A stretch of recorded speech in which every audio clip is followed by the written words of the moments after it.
Today we're going to be talking about while loops.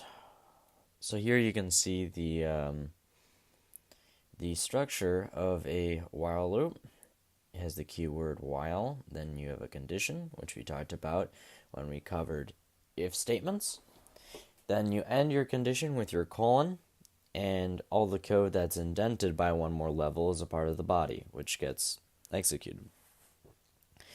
Now there's an important distinction about while loops and if statements. You can think of them kind of working in a similar way, as in they execute the code in their body when the condition is true. But the while loop, it first checks to see if the condition is true, and it then executes every statement in the body, and afterwards it checks the condition again. And it keeps doing that until the condition becomes false. So let's do a couple of examples of that real quick. Sorry if I sound a little whew because I'm a little tired, but that's okay. So while loops. Let's do a really simple example. Say we have a number n, which is 10, and we want to print out all the numbers from 10 down to 1. What we can do is we can do a while loop while n is greater than 0.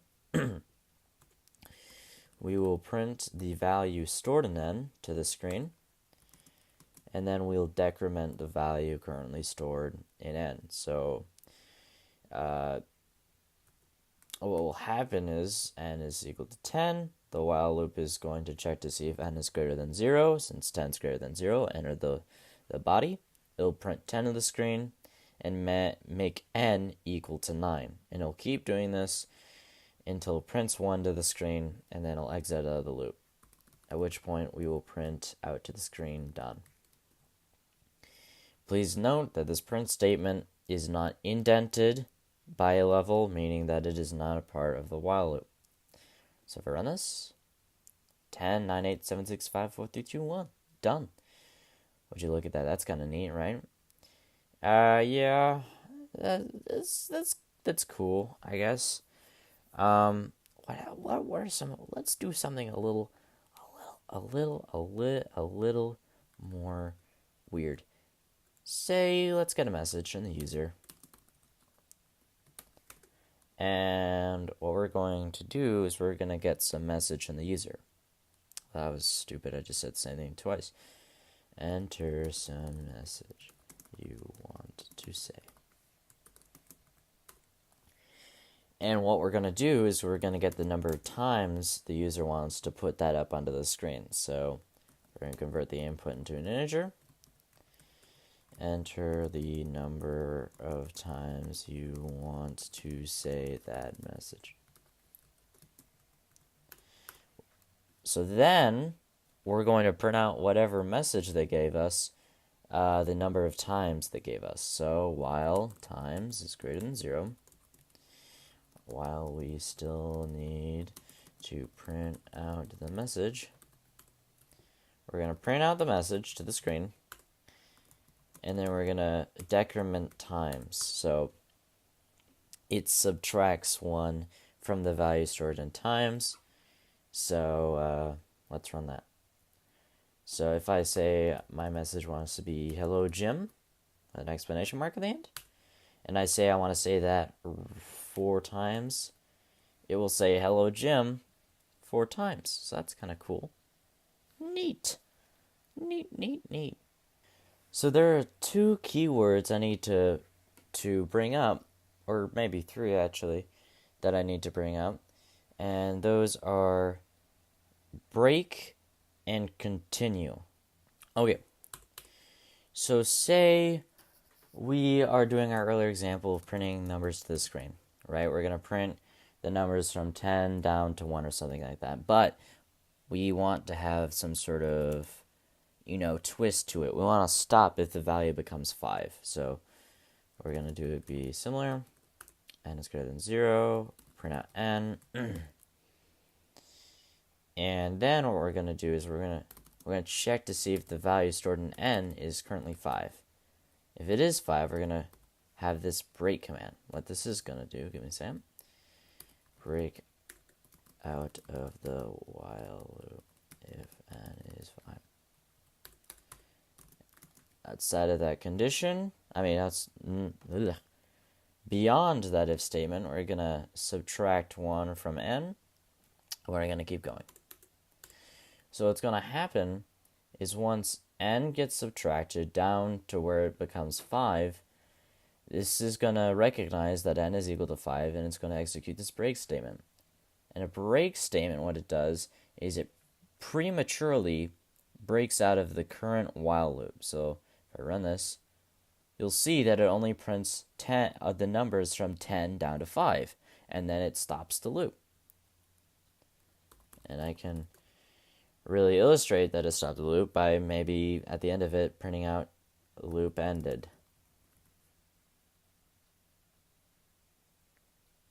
There you go. And you can see that once the value became 5, the loop ended. Warning though, as we're going to talk about this in a second, the dangers of infinite loops, we are going to introduce the continue statement. So what we're going to do is we're going to have it similar to this, but once it becomes 5, instead of breaking out of the loop, we're going to just continue. So what's going to happen is when a continue statement inside of a while loop or a loop gets seen, what happens is it then basically restarts executing all the code in that loop's body. So once it hits this continue statement, it'll jump up to line 5 and start going down executing commands until it gets the continue statement again. So if you look at this, you'll notice that this should be an infinite loop, printing out 5 forever. And you can see that it is. If I quickly stop this, please stop. Please. Okay, so it stopped, thank God. You can see there's just a sea of 5s. Let's see if I can get to the top. Yeah, so you can see it goes 10, 9, 8, 7, 6, and then it's just a sea of 5s almost forever until finally I stopped it. So, continue statements. Those are kind of neat, but be careful because you can get an infinite loop. So, infinite loops, hopefully you understand what an infinite loop is, right? It's a loop that will never end, right? It'll go on executing all the code in its body forever. Let me make an infinite loop. Instead of printing loop ended at the end, I'll print out this will never be seen. And instead of subtracting 1 to n, we're going to add 1 to m. So we should go from 10 up to 11, 12, 13, and it should just increment and never end. So, whoa, we're going pretty far. Oh boy. I'm going to stop it before it just crashes or something. Welp. Okay, yeah, so what are the dangers of while loops? Of infinite loops, rather.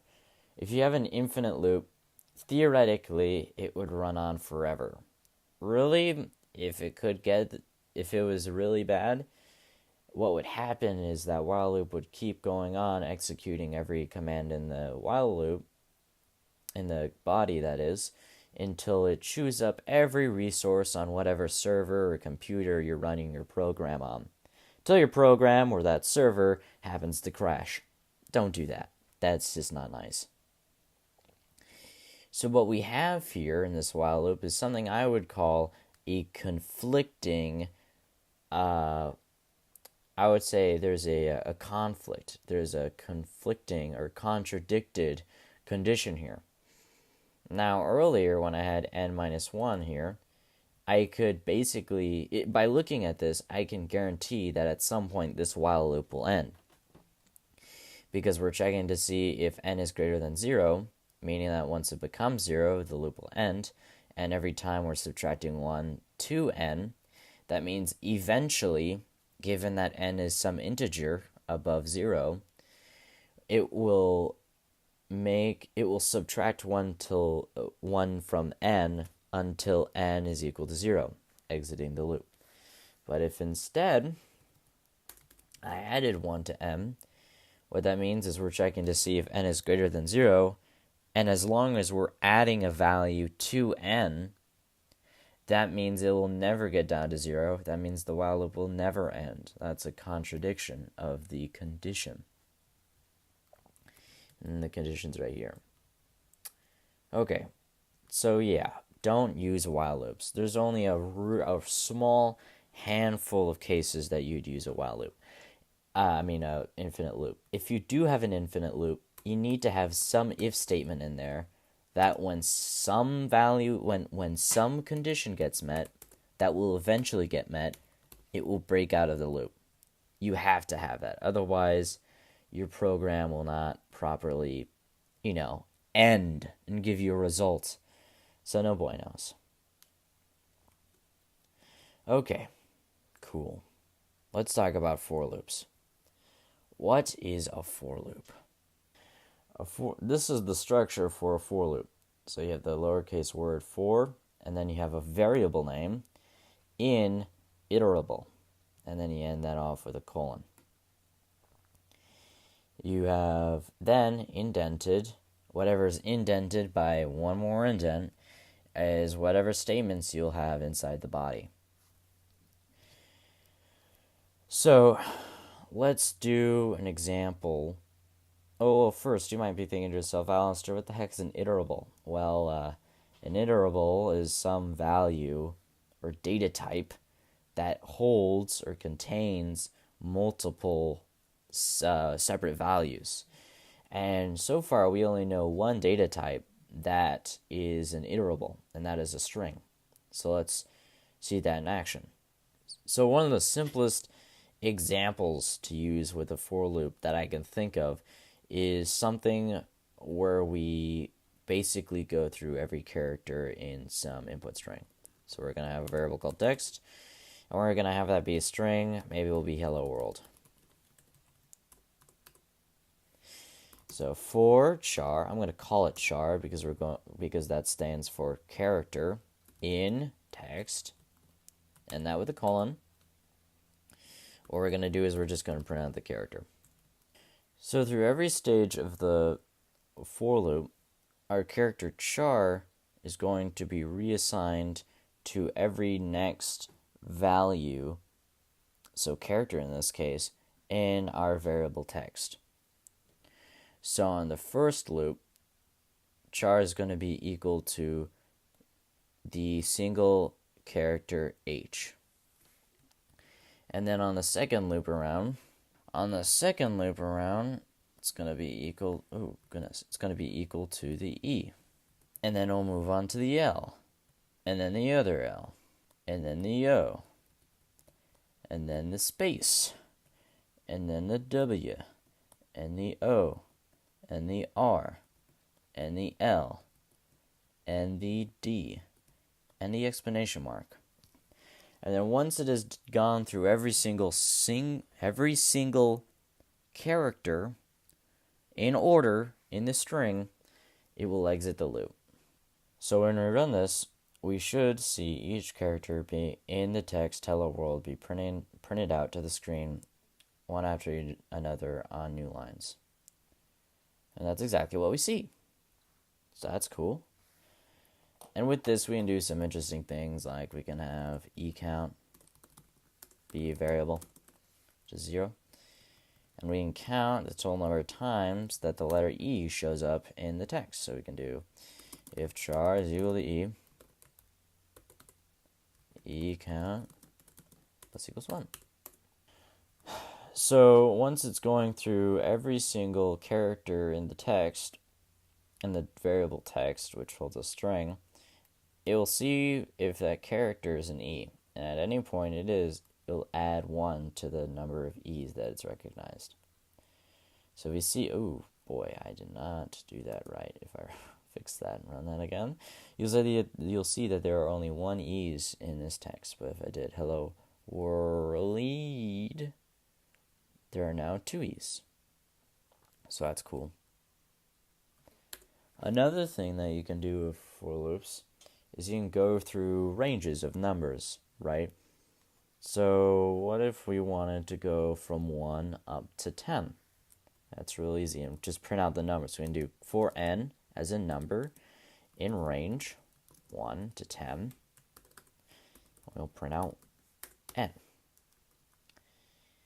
And what this will do is it'll make an iterable. So basically, so what will happen is in memory, it looks at range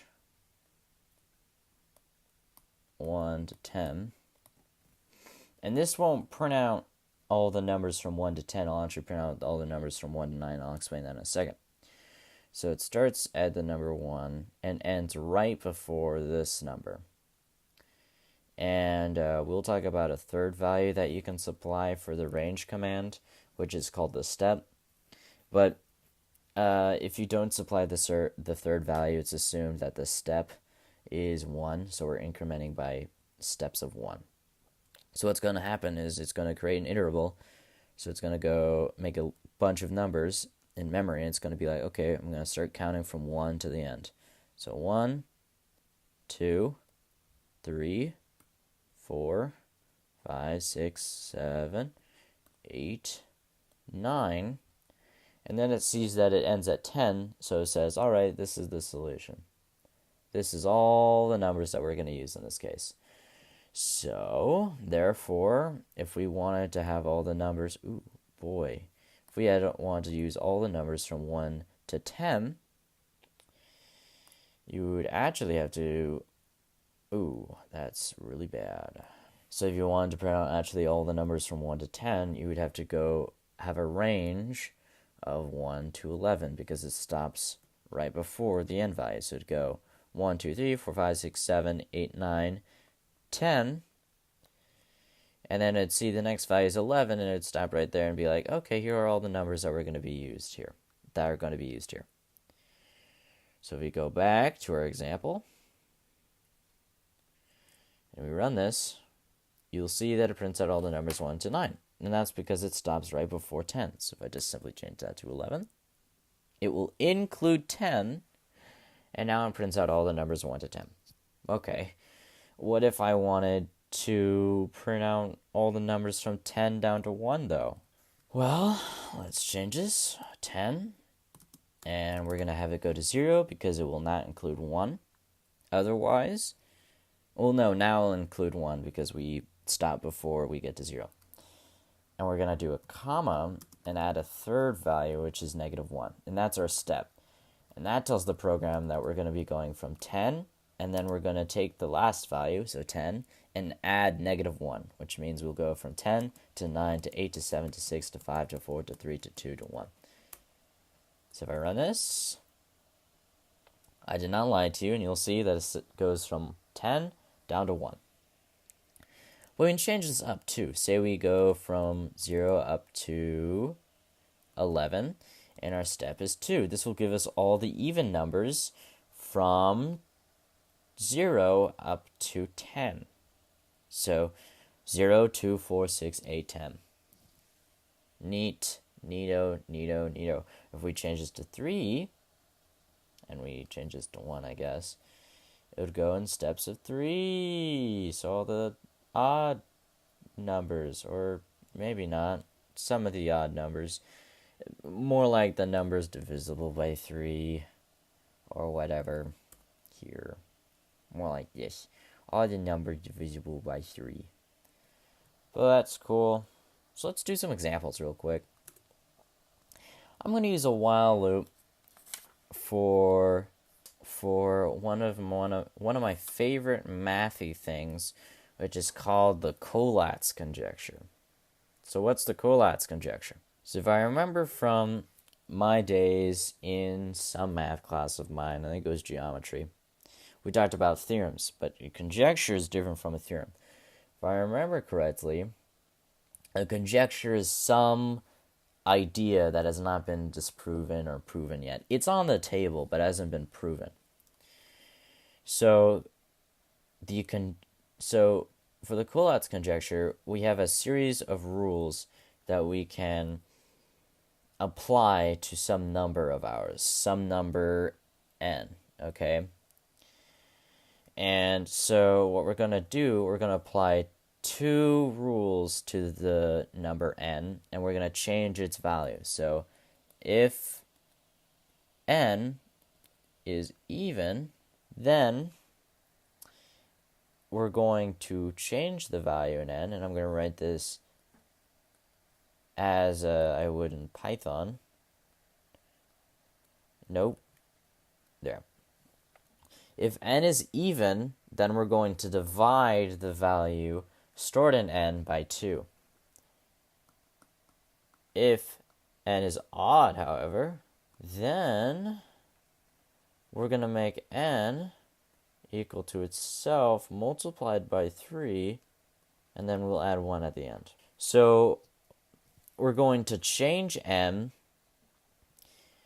and apply these two rules to it until we get n, our number n, down to the value 1. So the conjecture is something like for any positive integer, integer n, using these, it will always reduce to 1. Okay. So the idea here is if we apply these rules right here, so this rule and this rule for every value of n, it will at some point hopefully go down to 1. Okay? And so far it has not been proven or disproven just yet. And there's a whole thing about it. And if you want to learn more or watch a video about it, go check out, not Computer File, check out a channel called Number File. And I'll try to link some videos about the Collatz Conjecture in the video description. But anyways, let's try to program this so it will apply these rulings to a number in Python. Okay. So we're going to have a number, and for this instance, I'm going to have it be 32. No, 33. Starting number. Okay. So we're going to have an if statement that checks while n. So it's going to continue executing all the code in the body while n, the number that we currently have, is not 1. And we're going to have a series of if statements. The first one is we're going to check to see if the number n is even. If n mod, that's a 5, if n mod 2 is equal to 0, which means if n is evenly divisible by 2, meaning that n is even, then we're going to divide the value in n by 2 and save the result. Oh, also we need to check. And n does not equal 1. Elif not. Oh no, we'll just do n mod 2 does not equal 0, and n does not equal 1. N is equal to n times 3 plus 1. So if n is odd and not 1, then we're going to change n so it's equal to itself multiplied by 3 and then adds 1 at the end.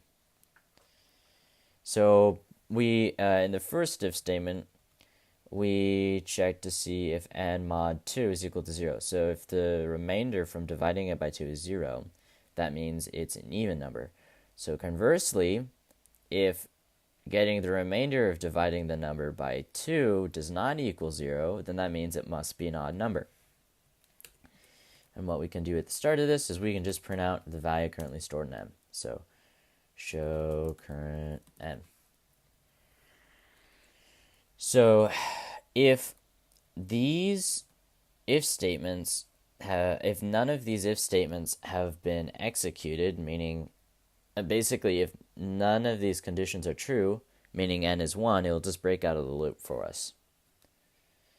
So if we run this, we should get the Collatz path, as I like to call it, of 33 down to 1. So if we run this, 33 is odd, so 33 times 3 plus 1 is 100. 100 is even, so we divide by 2, we get 50. 50 can be divided by 2, so we divide by 2. 25 is odd, so we multiply that by 3 and add 1, we get 76.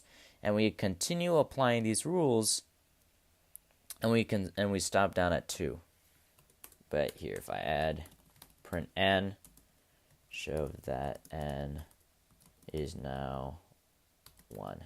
Here, if I run this again, you'll see the last number is n. So the final number stored in n is 1. So let's try another, number. Let's say 42. That's even. 42, divide that by 2, 21, 64, 32, 16, 8, 4, 2, 1. Shoot. What happens if I do 132? I'll run that. Ooh, that's a pretty long one. But there you go. There's the Collatz Conjecture written in Python. So you can test out a whole bunch of values of n to see if they reduce down to 1. And I'll leave a link in the description to 1 or 2 videos about the Collatz Conjecture. Check them out at Numberphile. Now we are going to write a Fizzbuzz program. So if you don't know, Fizzbuzz is a game that elementary students play to learn about division. The rules are you count from some number n, so you count from 1 up to some arbitrary number, say 30 or something. And for every number that is divisible by 3, you say fizz. Every number that's divisible by 5, you say buzz. And every number that's divisible by 3 and 5, you say fizzbuzz. So what we're going to do is we're going to have a number called n. Or we'll call it num. Why not? We'll start at 1. Number, we are printing fizzbuzz 4. Oh, also, if the number is not at all divisible by 3 or 5, then we just print out the number. So what we're going to do is we're going to check to see while num is less than 31. So we print out all the Fizzbuzz numbers from 1 up to 30. We're going to check to see. So for reasons I'll explain later, we have to check to see if our number is divisible by 3 and 5 first. So we can really just check to see if it's divisible by 15. And if you don't understand that, let's quickly consult Paint. Say I had a ruler that was of measurement 15. So this right here is 15 units, right, in length. So that's 1, 2, 3, 4, 5, 6, 7, 8, 9, 10, 11, 12, 13, 14, 15. Well, 15, I can tell you, is divisible by 5. So 1, 2, 3, 4, 5. That's a unit of 5. 5, 6, 1, 2, 3, 4, 5. Something like that, right?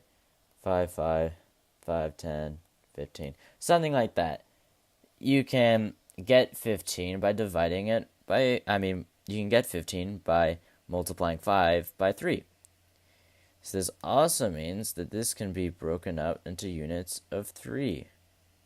So that's 3 units, that's 3 units, that's 3 units, that's 3 units, and that's 3 units. 1, 2, 3, 4, 5. So that's 3, that's 3, that's 3, that's 3, and that's 3. Boy, oh boy. So that means you can get 15 also by multiplying 3 by 5. 3, 6, 9, 12, 15. Cool.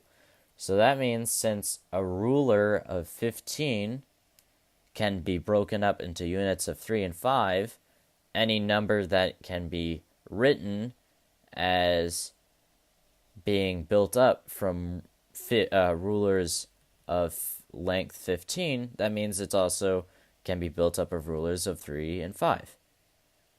So any number divisible by 15 is also divisible by 3 and 5. Num mod 15 is equal to 0. So if it's divisible by 3 and 5, divise by 3 and 5. We're going to print out Fizzbuzz. Fizzbuzz. If our number is just divisible by 3, we'll print Fizz. If our number is divisible by just 5, nope. Is oh boy. Ho dog. Is just divisible by 5. Print Buzz. And if it's not divisible by 3 or 5, we just print out the number. And then at the very end, we have to increment num.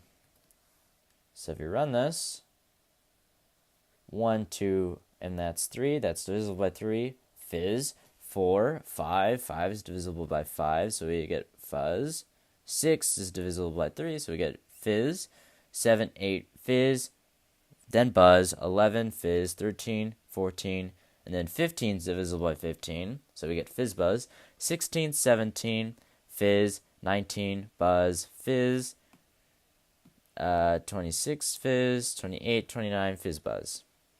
Well, no, that's 30. That's fizzbuzz. I'm sorry. There you go, Fizzbuzz Program. That's cool. Now let's use our beloved for loops. Let's write a 99 bottles of soda on the wall. 99 bottles of soda. Do you guys know the lyrics? I'm going to sing a little bit to you. So I like the variant that goes along the lines of 99 bottles of soda on the wall. 99 bottles of soda. If one should happen to tumble and fall, 98 bottles of soda on the wall. And then the end lyrics, when you have no more bottles of soda, you say, no more bottles of soda on the wall, no more bottles of soda. Go to the store, grab some more, 99 bottles of soda on the wall, or buy some more. So let's do that with a for loop. So we're going to have a variable called bottles, so that's the number of bottles that we have, in a range from 99 down to -1 because we're including 0, and our step of -1, which means we'll go from 99 to 98, 7, 6, 5, blah blah blah down to 0. We're going to print out all the lyrics for 99 bottles of soda. So if the number of bottles is still greater than 0, we're going to print the typical lyrics. Print out typical lyrics. So we're going to print out...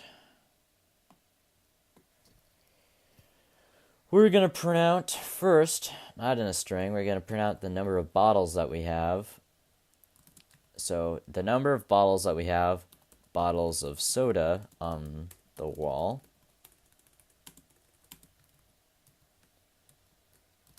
The number of bottles that we have, bottles of soda, if one should happen to tumble and fall, then we would have bottles -1, bottles -1, bottles of soda on the wall. And then it would move on to the next number of bottles. So otherwise, if there are no more bottles of soda, which would make me very sad, we shall print out to the screen, no more bottles of soda on the wall. No more bottles of soda.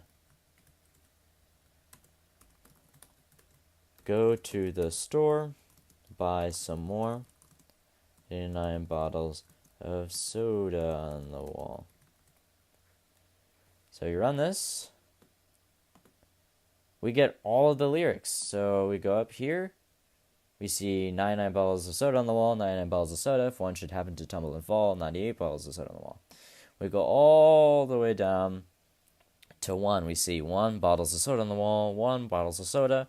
If one should happen to tumble and fall, 0 bottles of soda on the wall. No more bottles of soda on the wall, no more bottles of soda. Go to the store, buy some more, 99 bottles of soda on the wall. There you go. There are all of the lyrics to 99 bottles of soda. Isn't that neat? And to cap it all off, let's do my favorite, or one of my favorite mathematical operations, the factorial. So let's talk about the factorial real quick. What is a factorial?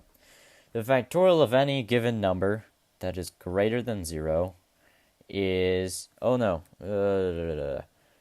For any given integer, n, that is greater than -1, the result is that number multiplied by every number beneath it. So n minus 1 times n minus 2 until n becomes 1.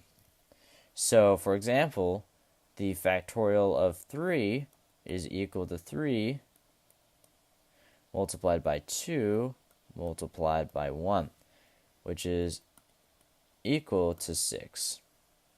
And the factorial of 5, which is my favorite, is 5 times 4 times 3 times 2 times 1,